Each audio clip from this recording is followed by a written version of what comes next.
क्या तुम्हें कभी ऐसा लगा है कि एक वुमेन के सिग्नल समझने के लिए तुम्हें पीएचडी की डिग्री चाहिए? एक मिनट वो तुम्हारे हर जोक पर हंस रही होती है और अगले ही मिनट वो लुक दे रही होती है। ये सिग्नल समझना कोई स्किल नहीं, एक आर्ट है। और अगर तुम एक ऐसे इंसान हो जो सेल्फ कंट्रोल और सेल्फ अवेयरनेस वाला पाथ फॉलो करते हो, देन ये तुम्हारे लिए और भी कॉम्प्लेक्स हो सकता है। बट डोंट वरी, आज तुम्हें मिलेंगे वो 5 पावरफुल साइंस जो दिखाते हैं कि वुमेन तुम्हारे साथ इंटीमेट होना चाहती है। अगर ये साइंस तुमने मिस किए तो हो सकता है तुम्हारे पास एक ऐसी अपॉर्चुनिटी चली जाए जो कभी वापस ना आए। So stay with me till the end, क्योंकि लास्ट वाला साइंस सबसे ओवरलुक्ड है। लेकिन भाई वीडियो स्टार्ट करने से पहले ये सुन, अगर तू सेल्फ इंप्रूवमेंट, डेटिंग और पर्सनल डेवलपमेंट वाली एडवाइस को लेकर सीरियस है तो अभी के अभी चैनल को सब्सक्राइब कर ले, क्योंकि हर वीडियो तेरा माइंडसेट, तेरी पर्सनैलिटी और तेरे कॉन्फिडेंस को नेक्स्ट लेवल पे ले जाएगा। और इस वीडियो को लाइक करना मत भूलना, वरना तू वही कंटेंट मिस कर देगा जो तेरे दोस्तों का गेम ऑलरेडी बदल रहा है। So let's jump into the video. आज इस वीडियो में हम डिस्कस करेंगे अट्रैक्शन और साइकोलॉजी को। ये समझना बहुत जरूरी है, क्योंकि ये साइंस तुम्हें पहचानना है बिना डेस्परेशन या इग्नोरेंस के। ट्रू कॉन्फिडेंस ये होता है कि तुम समझ पाओ और फिर चीजें अपने आप फ्लो करने लगे।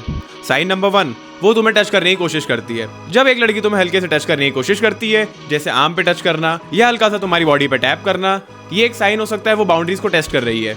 और ये बहुत इंपॉर्टेंट है, क्योंकि वुमेन का बायोलॉजिकल नेचर होता है कि वो टच के थ्रू कंफर्ट और केमिस्ट्री गॉज करती है। स्टोइसिज्म तुम्हें ये सिखाता है कि तुम रिस्ट्रेंट रखो पर ब्लाइंड ना हो। अगर तुमने नोटिस किया है और उसने तुम्हारे स्पेस को क्लोज कर दिया है तो समझ जाओ ये सिग्नल क्लियरली दिया जा रहा है। पर ये जरूर से याद रखना कि हर हैंडशेक को प्रपोजल मत समझना।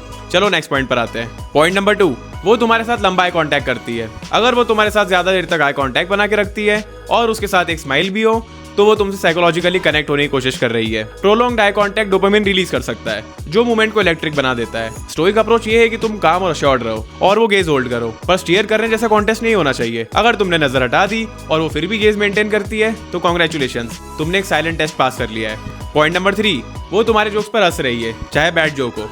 सबको पता है कि लाफ्टर एक यूनिवर्सल कनेक्टर है, पर अगर वो तुम्हारे सबसे बेकार जोक पर भी हंस रही है तो इसे थोड़ा और ध्यान से देखो। उसका लाफ्टर सिर्फ मजाक का सिग्नल नहीं है, ये कंफर्ट और बॉन्डिंग का भी सिग्नल हो सकता है, और कभी कभी डिजायर का भी। लाफ्टर का मतलब ये हो सकता है कि वो तुमसे डीपर कनेक्शन चाहती है। स्टोइसिज्म ये सिखाता है कि तुम्हें इस लाफ्टर को ग्रेस के साथ एक्सेप्ट करना है, ईगो के साथ नहीं। पर ये ध्यान से रखना कि स्टैंड अप कॉमेडी करना मत शुरू कर देना। पॉइंट नंबर 4, वो तुम्हारे बॉडी लैंग्वेज मिरर करती है। कभी ऐसे फील किया कि तुमने चेयर पे थोड़ा लीन बैक किया हो और वो भी वही कर रही थी? मिररिंग एक सबकॉन्शियस वे है जिसमें वो अपना कनेक्शन शो कर रही होती है। ये थोड़ा सा सटल और प्राइमल सिग्नल होता है। स्टोइक्स बिलीव करते हैं कि सेल्फ अवेयरनेस होनी चाहिए, तो अगर तुम ये नोटिस कर रहे हो कि वो तुम्हारा पोस्चर और जेस्चर्स फॉलो कर रही है तो समझ जाओ तुम दोनों एक वेवलेंथ पर हो। But what's the best part, तुम अपना स्टैंस या जेस्चर थोड़ा चेंज करके टेस्ट कर सकते हो। अगर वो फॉलो करती है तो कॉन्ग्रेचुलेशंस। पॉइंट नंबर 5, वो तुम्हारे साथ अकेले टाइम स्पेंड करना चाहती है। अगर वो तुम्हारे साथ अलोन टाइम स्पेंड करने के लिए अपने आप को पोजीशन करती है, चाहे वो किसी इवेंट के बाद हो या कैजुअली, वो क्लियरली तुम्हें ग्रीन लाइट दे रही होती है।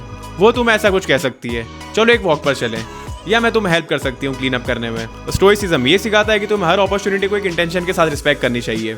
अगर वो तुम्हारे साथ इंटीमेट स्पेस क्रिएट कर रही है तो उस मोमेंट को रश मत करो, बस उसे अनफोल्ड होने दो। तो ये थे 5 साइंस जो दिखाते हैं कि वुमेन तुम्हारे साथ इंटीमेट होना चाहती है। याद रखो, कॉन्फिडेंस चेस करने में नहीं बल्कि रिकॉग्नाइज करने में होती है। अगर ये वीडियो हेल्पफुल लगा हो तो लाइक करो, कमेंट करो तुमने कौन सा साइन अभी तक नोटिस किया हो, और अगर यहाँ तक आई गए हो तो चैनल को सब्सक्राइब करना मत भूलना। मिलते हैं किसी नेक्स्ट वीडियो में। Till then keep growing and keep improving.